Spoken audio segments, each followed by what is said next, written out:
വിഷയത്തിൽ എല്ലാ കാലത്തും കോൺഗ്രസിനാണ് ശക്തമായിട്ടുള്ള നിലപാടുള്ളത്. കോൺഗ്രസ് യുദ്ധത്തിനെതിരാണ്. സ്ത്രീകൾക്കും കുട്ടികൾക്കുമെതിരെയുള്ള അക്രമങ്ങൾക്കും അനീതികൾക്കും എല്ലാ കാലത്തും എതിരാണ്. പണ്ഡിറ്റ് ജവഹർലാൽ നെഹ്റുവും ഇന്ദിരാഗാന്ധിയും രാജീവ് ഗാന്ധിയും ആ ഭാഗത്ത് ജനങ്ങളുടെ കൂടെയാണ് നിന്നിട്ടുള്ളത്. യുദ്ധത്തിനെതിരെ ശക്തമായിട്ടുള്ള നിലപാട് സ്വീകരിച്ച രാഷ്ട്രീയ പ്രസ്ഥാനം കോൺഗ്രസാണ്.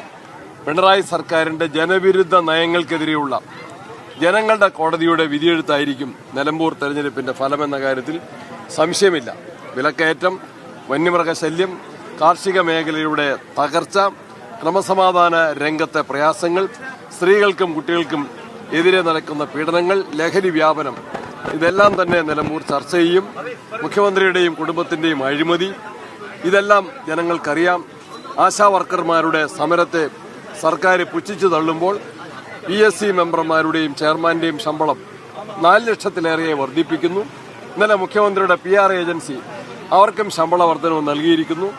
പാവപ്പെട്ട ആശാ വർക്കർമാരുടെ കണ്ണീര് കാണാൻ ഗവൺമെന്റ് തയ്യാറാകുന്നില്ല. ഇതിനെതിരെ ജനങ്ങൾ ഈ കോടതിയിൽ സർക്കാരിനെതിരെ വിധി എഴുതുമെന്ന കാര്യത്തിൽ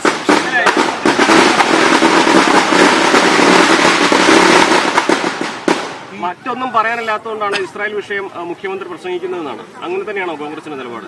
ആ വിഷയത്തിൽ എല്ലാ കാലത്തും കോൺഗ്രസിനാണ് ശക്തമായിട്ടുള്ള നിലപാടുള്ളത്. കോൺഗ്രസ് യുദ്ധത്തിനെതിരാണ്. സ്ത്രീകൾക്കും കുട്ടികൾക്കുമെതിരെയുള്ള അക്രമങ്ങൾക്കും അനീതികൾക്കും എല്ലാ കാലത്തും എതിരാണ്. പണ്ഡിറ്റ് ജവഹർലാൽ നെഹ്റുവും ഇന്ദിരാഗാന്ധിയും രാജീവ് ഗാന്ധിയും ആ ഭാഗത്ത് ജനങ്ങളുടെ കൂടെയാണ് നിന്നിട്ടുള്ളത്. യുദ്ധത്തിനെതിരെ ശക്തമായിട്ടുള്ള നിലപാട് സ്വീകരിച്ച രാഷ്ട്രീയ പ്രസ്ഥാനം കോൺഗ്രസാണ്. CPM എവിടെയുണ്ട്? CPMന്റെ നിലപാടിന് എന്ത് പ്രസക്തിയുണ്ട് ഇന്ത്യ രാജ്യത്തിന്? നമുക്കെല്ലാവർക്കും അറിയാമല്ലോ. കേരളത്തിലെ മുഖ്യമന്ത്രിയെ നമുക്ക് പരിശോധിക്കാം. പാർലമെന്റ് ഇലക്ഷനിൽ കേരളത്തിൽ തോറ്റില്ലേ? കേരളം കഴിഞ്ഞ് ഇന്ത്യ എന്ന് പറയുന്ന രാജ്യത്ത് വേറൊരു സ്ഥലത്ത് അദ്ദേഹം തെരഞ്ഞെടുപ്പ് പ്രചരണത്തിന് പോയിരുന്നോ? ഞാൻ പോലും പോയിരുന്നു ബോംബെയിൽ. അതെല്ലാവരും പറയുന്ന കാര്യമല്ലേ? അതിനെന്താ പ്രത്യേകത?